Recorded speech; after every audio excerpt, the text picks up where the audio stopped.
நீங்க செய்யற விஷயத்தினால ரட்சிக்கப்படலை. நீங்க புரிஞ்சுக்கணும். அப்ப என்ன ஆகுது? நான் நேத்து ஜெபம் பண்ணேன், நேத்து வேதம் வாசிச்சேன், நேத்து ஊழியத்துக்கு போனேன், இதனால ரட்சிக்கப்பட்ட நீங்க நினைச்சீங்கன்னா நாளைக்கு நீங்க வேதம் வாசிக்கல, நாளைக்கு நீங்க ஊழியம் பண்ண போல. அப்ப என்ன தெரியுமா ஆகும்? அப்ப நான் இன்னைக்கு ரட்சிக்கப்படல போல இருக்கு, நான் என்னுடைய வாழ்க்கை சரியில்லை போல இருக்கு, இது நிமித்தம் தான் நான் ரட்சிப்பு இழந்துட்டேன். இதுதான் பொய்யான ஒரு விஷயம். முதல்ல நான் புரிஞ்சுக்கணும், கர்த்தரை விசுவாசித்தால் நீதி. அதான் விஷயம். வேதம் ஆரம்பத்தில் தான் சொல்லப்பட்டிருக்கு. சங்கீதம் 23:3 தான் சொல்லப்பட்டிருக்கு. கர்த்தர் ஒரு ஆத்மாவை தேற்றி ஒரு ஆத்மாவை ரட்சித்து என்ன பண்ணுவார்? நீதியின் பாதையில் ஆண்டவர் நடத்துவார்.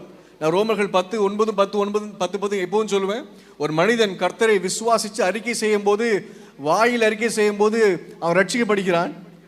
சொன்ன விஷயத்தை நம்பும் போது, இருதயத்தில் விசுவாசிக்கும் போது அவன் என்ன ஆகிறான்? நீதிமானாக